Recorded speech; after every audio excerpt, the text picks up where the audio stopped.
नमस्कार दर्शक बंधु आसंतु आज जानिबा सावित्री व्रत आमे घरे किपरि सरल भावरे करिबा। ज्येष्ठ मास कृष्ण पक्ष अमावास्या तिथि रे सावित्री अमावास्या पालन करा जायथाए। एही अमावास्या स्वामींकर दीर्घायु पाई करा जायथाए। गोटिए नारीर सबुठारु प्रिय व्रत हेउची जेउ व्रत को से बहुत अपेक्षा करी रही थाए ताहा होची सावित्री व्रत। एहा करिबा द्वारा सुख समृद्धि वैभव एवं सौभाग्य प्राप्ति होइथाए। एही दिन श्री लक्ष्मी नारायणकर पूजा करा जायथाए। पंजिका अनुसार एही वर्ष 2026 मे 16 तारिख शनिवार दिन पड़ुची अमावास्या तिथि एवं 1:31 पर्यंत रात्रि 1:31 पर्यंत अमावास्या तिथि रहुची। तेणु एही दिन सावित्री अमावास्या पालन करा जिवो एवं एही दिन आमिष स्त्री संभोग तैल सेवन एवं पियाज रसुण खाइबा मना। उपवास रहिबे किंबा फलाहार सागु छेनापणा इत्यादि खाइबे एवं अन्न भोजन करिबा एही दिन मना। शुभ बेला एवं अमृत बेला मध्य दे देइची।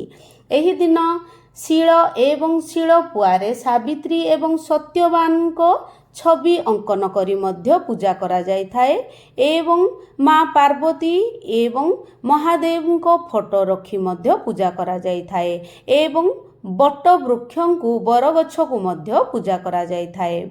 आसंतु कौन सबु सामग्री आवश्यक जानिबा। पूजा पूर्वरु समस्त सामग्री को जदि आमे एकाठी रखिदबा ताहले पूजारु बारंबार आमको उठिबाकू पड़िबनी एवं आमर ध्यान भंग हेबो नाही। पूजा करिबा समय रे आमको विरक्ति लागिबो नाही।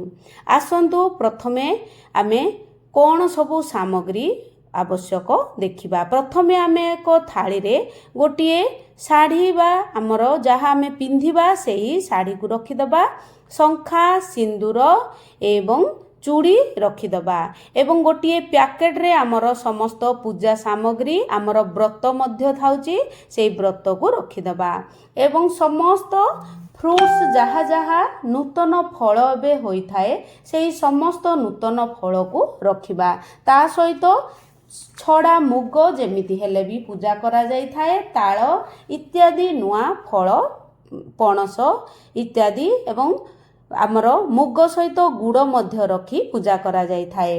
आसंतु जानिबा कलश पाई सामग्री कौन दरकार। आंब डाल सालू कपड़ा रक्षासूत्र पैता एवं कलश जल रे देबा पाई गुआ कौड़ी सुना हलदी अलैच लवंग कमलगड्डा मंजी इत्यादि एवं कंठरे प्रथमे आमे रक्षासूत्र बांधी दबा एवं स्वस्तिक अंकन करिबा एवं कलश तले देबा पाई किछि अक्षत धान बा चाउल किछि आमे रखिदबा।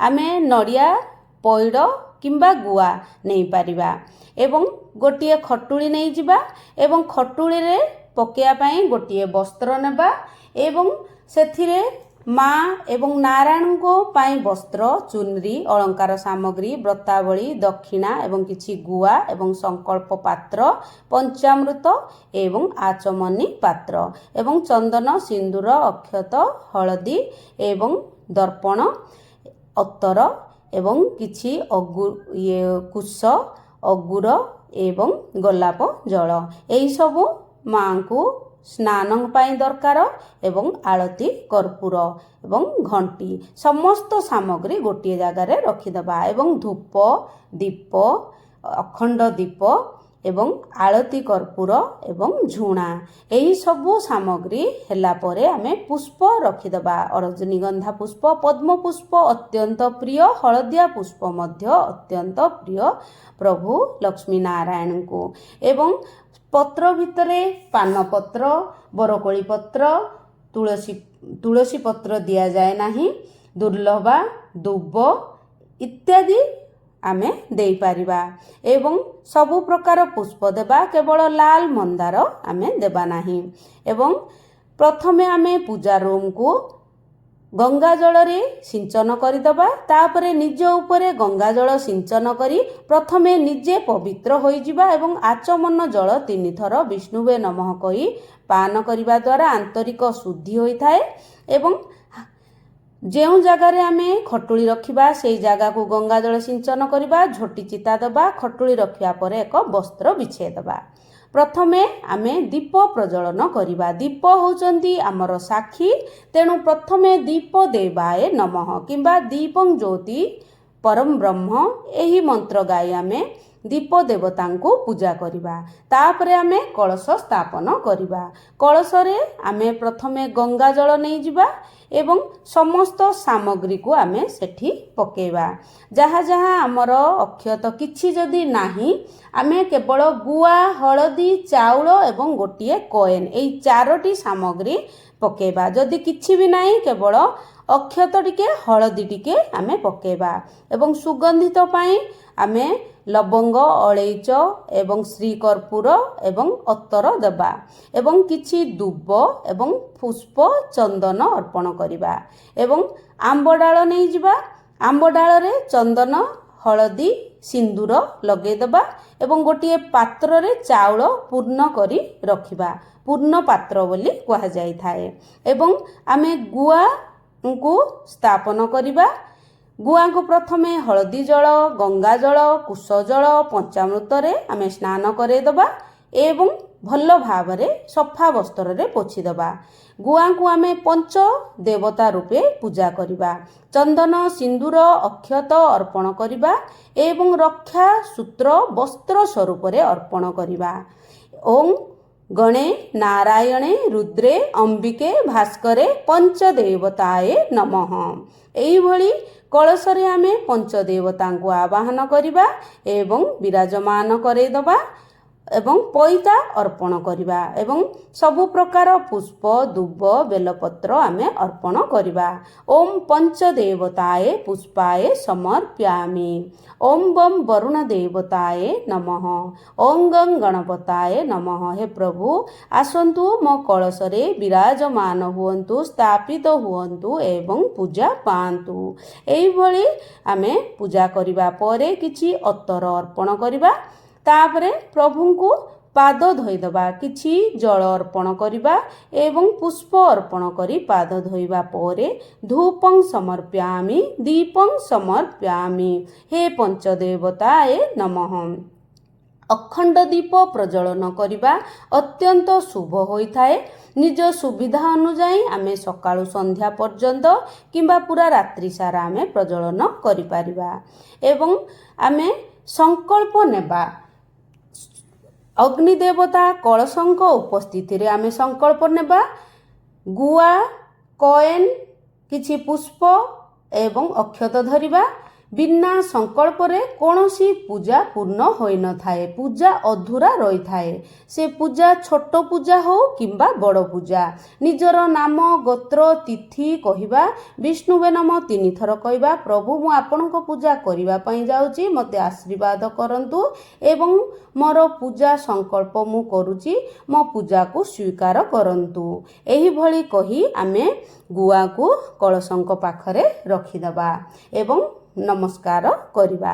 ତାପରେ ଆମେ ନୂଆ ବ୍ରତୀମାନେ ବ୍ରାହ୍ମଣଙ୍କ ଠାରୁ ସଂକଳ୍ପ ନେବେ ଏବଂ ଲକ୍ଷ୍ମୀ ନାରାୟଣଙ୍କୁ ଆମେ ସ୍ନାନ କରାଇଦେବା ଗଙ୍ଗା ଜଳ, ଶୁଦ୍ଧ ଜଳ, କୁଶ ଜଳ, ପଞ୍ଚାମୃତରେ ଏବଂ ପୋଛିଦେବା। ତାପରେ କିଛି ଗୋଲାପ ଜଳ ସ୍ପ୍ରେ କରିଦେବା ଏବଂ ନୂତନ ବସ୍ତ୍ର ପରିଧାନ କରାଇବା ଏବଂ କିଛି ଫୁଲର ଆସ୍ଥାନ ଦେବା। ପ୍ରଭୁଙ୍କୁ କିଛି ସ୍ଥାନରେ ଯେଉଁଠୁ ବିରାଜମାନ କରିବେ, ଇହ ଗଛ ଇହ ତିଷ୍ଠ, ଏହି ଜାଗାରେ ଆସନ୍ତୁ ହେ ମା, ବିରାଜମାନ ହୁଅନ୍ତୁ, ସ୍ଥାପିତ ହୁଅନ୍ତୁ ଏବଂ ପୂଜା ପାଆନ୍ତୁ। ଏହିଭଳି ଆବାହନ କରି ଆମେ ଗୋଟିଏ ପୁଷ୍ପର ଆସ୍ଥାନ ଆମେ ଠାକୁରଙ୍କୁ ଦେବା।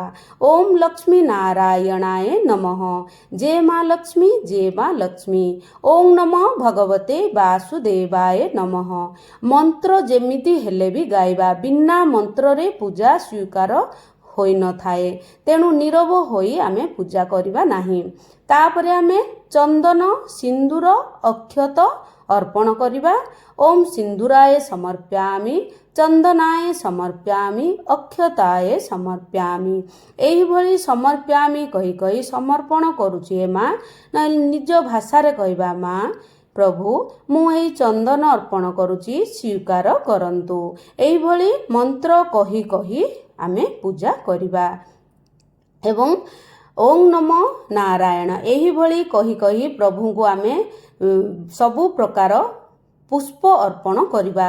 ପ୍ରଥମେ ଚରଣରେ ପୁଷ୍ପ ଅର୍ପଣ କରିବା, ତାପରେ କଜଳ କିଛି ଲଗେଇଦେବା।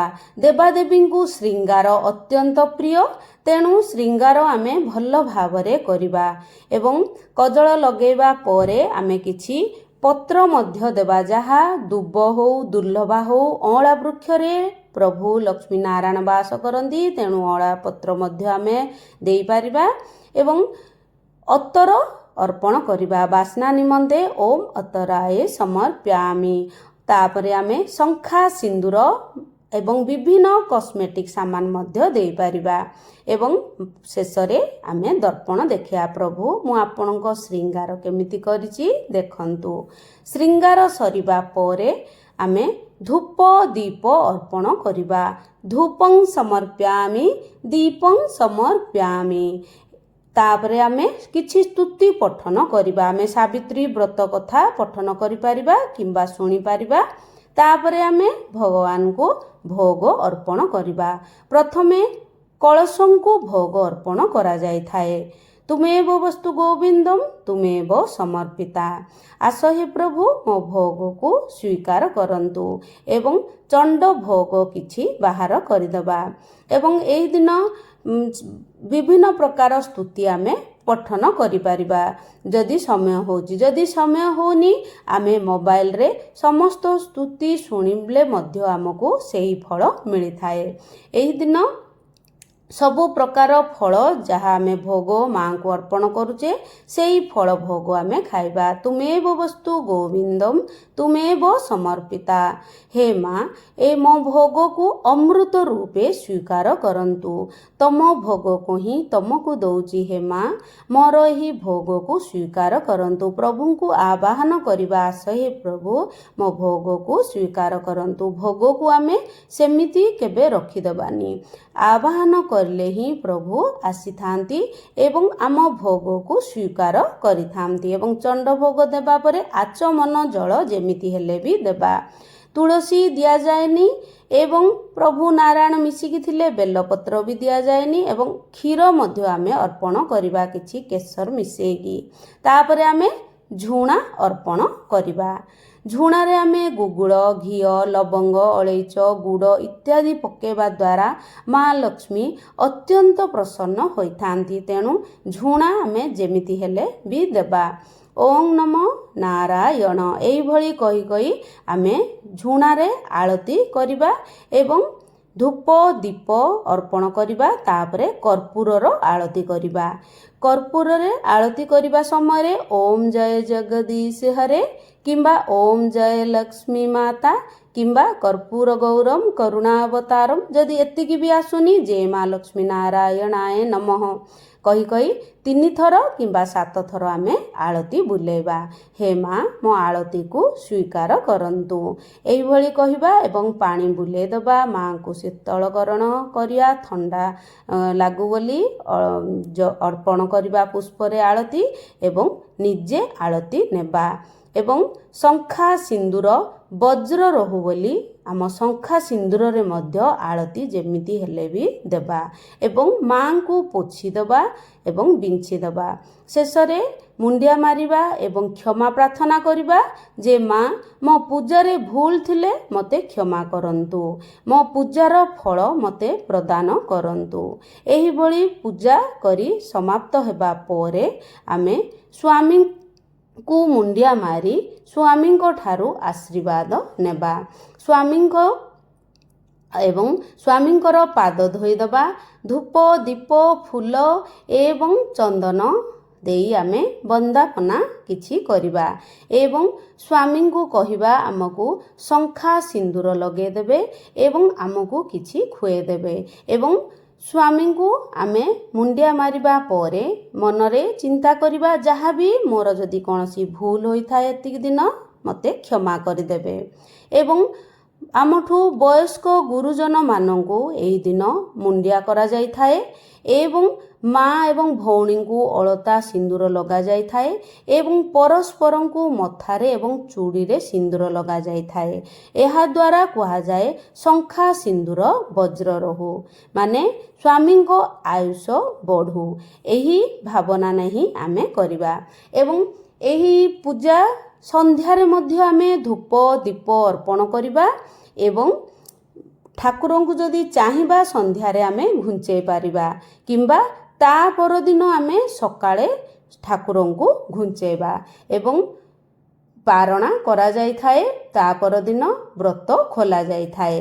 ସେଦିନ ବ୍ରାହ୍ମଣ ଭୋଜନ ଦେଇପାରିବେ କିମ୍ବା ସେଦିନ ଯଦି ଦେଉନାହାନ୍ତି ସକାଳେ ଦେବେ। ସକାଳେ ପୁଣି ଥରେ ଆମେ ଗଙ୍ଗା ଜଳ ସିଞ୍ଚନ କରିଦେବା ଏବଂ ଯେତେ ସବୁ ରାତ୍ରିର ପୁଷ୍ପ ଅଛି ସମସ୍ତ ପୁଷ୍ପକୁ ବାହାର କରିଦେବା ଏବଂ ଏହି ସବୁ ପୁଷ୍ପକୁ ଆମେ ଗୋଟିଏ ଗାତ କରି ପୋତିଦେବା କିମ୍ବା ଆମେ ଜଳରେ ବିସର୍ଜନ କରିଦେବା ଏବଂ ପୁଣି ଯେମିତି ଆମେ ପୂଜା କରିଥିଲେ ମାଙ୍କୁ ସେମିତି ଧୂପ ଦୀପ ଗନ୍ଧ ପୁଷ୍ପ ଚନ୍ଦନ ଏବଂ ନୈବେଦ୍ୟ ଦେଇ ପୁଣି ଥରେ ମାଙ୍କୁ ପୂଜା କରିବା ଏବଂ ଏହି ଦିନ ଛୁତକ ମୃତକ ଯଦି କାହା ଘରେ ହେଇଥିବ ସେମାନେ ଉପବାସ ରଖିପାରିବେ କିନ୍ତୁ ଠାକୁରଙ୍କୁ ଛୁଇଁ ପାରିବେ ନାହିଁ। କିନ୍ତୁ ବ୍ରତ ଭଙ୍ଗ କରିବେନି, ବ୍ରତ ପାଳନ କରିବେ ଏବଂ ଗର୍ଭବତୀ ମହିଳା କେବଳ ଉପବାସ ରହିବେନି, ବାକି ସମସ୍ତ ଫ୍ରୁଟ୍ସ ପରଟା ଖାଇ ରହିବେ ଏବଂ ଋତୁବତୀ ନାରୀ ତାଙ୍କର ସାମାନ ଜଣଙ୍କୁ ଦେବେ ପୂଜା କରିବା ପାଇଁ, ଆଣିବା ପରେ ସେ ପୂଜା କରିପାରିବେ ଏବଂ ଉପବାସ ରହିବେ ଏବଂ ନୂଆରେ ଯିଏ କରୁଛନ୍ତି ନୂଆ ବ୍ରତଧାରୀ ତାଙ୍କର ଯଦି ଛୁତକ ମୃତକ କିଛି ପିରିୟଡ଼ ହୋଇଥିବ ତାହେଲେ ସେ କରିବେନି, କାରଣ ଫାଷ୍ଟ ଥର ଯେଉଁମାନେ ନୂଆ ବ୍ରତୀ ବ୍ରାହ୍ମଣଙ୍କ ଠାରୁ ସଂକଳ୍ପ ନେବା ପରେ ହିଁ ସାବିତ୍ରୀ ବ୍ରତ ଆରମ୍ଭ କରିଥାନ୍ତି ଏବଂ ସକାଳେ ଆମେ ପୁଣି ଥରେ ମାଙ୍କୁ ଭୋଗ ଦେବା। ଏଇଟା ମୁଁ ବେଲପଣା ଭୋଗ ଅର୍ପଣ କରିଛି। ନିଷ୍ଠାର ସହିତ ଯାହା ବି ଆମେ ପଣା ଦେବା ମା ତାହା ଗ୍ରହଣ କରିଥାନ୍ତି। ଦେବା ପରେ ଆମେ ପୁଣି ଥରେ ଧୂପ ଦୀପ ଆଳତି କରିବା ଏବଂ ମାଙ୍କୁ ପ୍ରାର୍ଥନା କରିବା ଯେ ମା ମୁଁ ନିଷ୍ଠାର ସହିତ ଆପଣଙ୍କ ପୂଜା ବ୍ରତ କରିଛି, ମୋ ପୂଜାର ଫଳ ମୋତେ ପ୍ରଦାନ କରନ୍ତୁ ଏବଂ ମୋର ମନସ୍କାମନା ପୂର୍ଣ୍ଣ କରନ୍ତୁ। ଏହିଭଳି ପ୍ରଣାମ କରି କିଛି ଚାଉଳ ପୁଷ୍ପ ମାଙ୍କ ପାଦ ତଳେ ରଖିଦେବା। ସ୍ୱସ୍ଥାନେ ଗଛ 3 ଥର କହି 3 ଥର ତାଳି ମାରିବା ଏବଂ ମା ନିଜ ସ୍ଥାନକୁ ଆସନ୍ତୁ ଯେଉଁଠି ଆପଣଙ୍କର ସ୍ଥାନ। ପୁଣି ଥରେ ଯେତେବେଳେ ମୁଁ ପୂଜା କରିବି ଆବାହନ କରିବି। ଏହିଭଳି କଳସଙ୍କୁ ମଧ୍ୟ ଆମେ ଘୁଞ୍ଚେଇ ଦେବା 3 ଥର ତାଳି ମାରି ଏବଂ ଯେଉଁ ସଂକଳ୍ପ ଗୁଆ ରଖିଛେ ସେଇ ଗୁଆକୁ ମଧ୍ୟ ବାହାର କରି ଆମେ ଠାକୁର ଘରେ ରଖିଦେବା ଏବଂ କଳସର ଜଳକୁ ଆମେ ଘର ସାରା ସିଞ୍ଚନ କରିବା ଦ୍ୱାରା ନକାରାତ୍ମକ ଶକ୍ତି ଦୂର ହୋଇଥାଏ ଏବଂ ସକାରାତ୍ମକ ଶକ୍ତି ଆସିଥାଏ ଏବଂ କଳସ ଭିତରେ ଥିବା ସ୍ୱର୍ଣ୍ଣ ଏବଂ କଏନ୍କୁ ଆମେ ଆଲମିରାରେ ରଖିଦେବା। ହଳଦୀକୁ ଆମେ କିଛି ଗଛ ଆମର ଦେବବୃକ୍ଷ ମୂଳରେ ଦେଇପାରିବା, କଦଳୀ ଗଛ ଅଁଳା ଗଛରେ ଏବଂ ଅଳିଚ ଲବଙ୍ଗକୁ ଆମେ ଗ୍ରହଣ କରିବା। ଶଙ୍ଖା ସିନ୍ଦୁରକୁ କାହାକୁ ଦାନ କରିପାରିବା ଏବଂ ଅସହାୟ ବ୍ୟକ୍ତି କିମ୍ବା ବ୍ରାହ୍ମଣକୁ ଆମେ ଦକ୍ଷିଣା ଦେଇଦେବା। ଶଙ୍ଖା ସିନ୍ଦୁର ଚାହିଁଲେ ନିଜେ ମଧ୍ୟ ପିନ୍ଧିପାରିବା। ଦେବୀ ସାବିତ୍ରୀ ଏହି ଦିନ ଯମରାଜଙ୍କ ଠାରୁ ସତ୍ୟବାନଙ୍କ ପ୍ରାଣକୁ ରକ୍ଷା କରି ଆଣିଥିଲେ। ସାବିତ୍ରୀଙ୍କର ନିଷ୍ଠା ତ୍ୟାଗ ପତିପ୍ରେମ ଏବଂ ପତିବ୍ରତା ଧର୍ମ ଏବଂ ଜ୍ଞାନର ଗାରିମାରେ ଖୁସି ହୋଇ ଯମରାଜ ଆଶୀର୍ବାଦ ଦେଇଥିଲେ ଯେ ଏହି ଅମାବାସ୍ୟାରେ ତମ ନାମ ସ୍ମରଣ କରି ଯିଏ ଏହି ବ୍ରତ କରନ୍ତି ଶୁଣାନ୍ତି ତାଙ୍କ ଜୀବନରେ ବହୁତ କଲ୍ୟାଣ ହେବ ଏବଂ ଅନ୍ତିମ କାଳରେ ବୈକୁଣ୍ଠ ପ୍ରାପ୍ତ ହେବ ଏବଂ ସବୁବେଳେ ତାଙ୍କୁ ସୁଖ ସମୃଦ୍ଧି ବୈଭବ ଏବଂ ସୌଭାଗ୍ୟ ପ୍ରାପ୍ତି ହେବ। ଯଦି ମୋ ଭିଡ଼ିଓଟି ଭଲ ଲାଗିଥାଏ ତାହେଲେ ନିଶ୍ଚୟ ଲାଇକ୍ ସେୟାର ଏବଂ ସବସ୍କ୍ରାଇବ୍ କରିଦେବେ। ରହିଲି। ଓମ୍ ନମୋ ନାରାୟଣ।